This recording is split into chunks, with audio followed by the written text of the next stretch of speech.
17 Kabanata. Nanalangin si Jesus para sa mga tagasunod niya.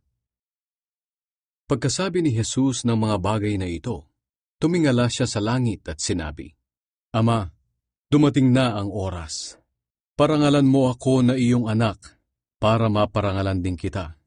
Sapagkat binigyan mo ako ng kapangyarihan sa lahat ng tao, para mabigyan ko ng buhay na walang hanggan ang lahat ng taong ibinigay mo sa akin. At ito ang kahulugan ng buhay na walang hanggan, ang makilala ka ng mga tao na ikaw lang ang tunay na Diyos, at makilala rin nila ako na isinugo mo. Pinarangalan kita rito sa lupa dahil natapos ko na ang ipinagawa mo sa akin. Kaya ngayon, Ama, parangalan mo ako sa piling mo. Ipagkaloob mo sa akin ang karangalang taglay ko sa piling mo, bago pa man nilikha ang mundo. Ipinakilala kita sa mga taong pinili mo mula sa mga tao sa mundo at ibinigay sa akin. Sila ay sa iyo at ibinigay mo sila sa akin. At sinunod nila ang iyong salita. Ngayon alam na nila na ang lahat ng ibinigay mo sa akin ay nanggaling sa iyo. Sapagkat itinuro ko sa kanila ang mga itinuro mo sa akin. At tinanggap naman nila. Sigurado silang nagmula ako sa iyo. At naniniwala silang isinugo mo ako. Idinadalangin ko sila. Hindi ako nananalangin para sa mga taong makamundo, kundi para sa mga taong ibinigay mo sa akin. Dahil sila ay sa iyo. Ang lahat ng sa akin ay sa iyo, at ang lahat ng iyo ay sa akin. At napaparangalan ako sa pamamagitan nila. At ngayon, babalik na ako sa iyo, at hindi na ako mananatili rito sa mundo. Pero sila ay mananatili pa sa mundo. Banal na Ama, ingatan mo sila sa pamamagitan ng kapangyarihang ibinigay mo sa akin, upang sila'y maging isa katulad natin.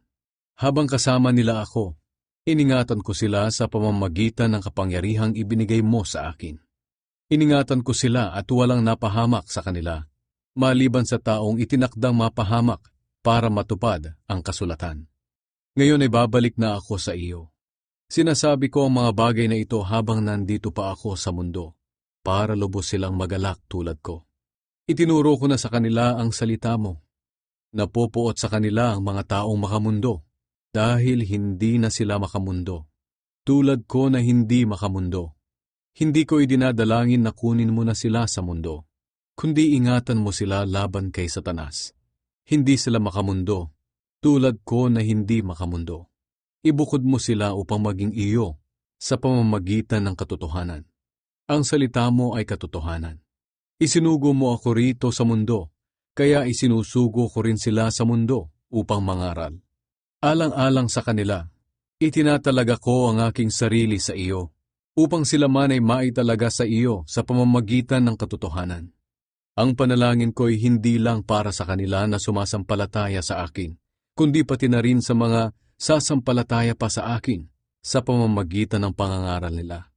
Idinadalangin ko sa iyo, Ama, na silang lahat ay maging isa gaya natin. Kung paanong ikaw ay nasa akin at ako'y nasa iyo, naway sila man ay sumaating, para maniwala ang mga tao sa mundo na ikaw ang nagsugo sa akin. Binigyan ko sila ng karangalan tulad ng ibinigay mo sa akin, upang sila'y maging isa katulad natin. Nasa kanila ako at ikaw ay nasa akin, para sila'y lubos na maging isa. Sa ganoon ay malalaman ng mga tao sa mundo na isinugo mo ako, at malalaman din nilang minamahal mo ang mga mananampalataya, tulad ng pagmamahal mo sa akin.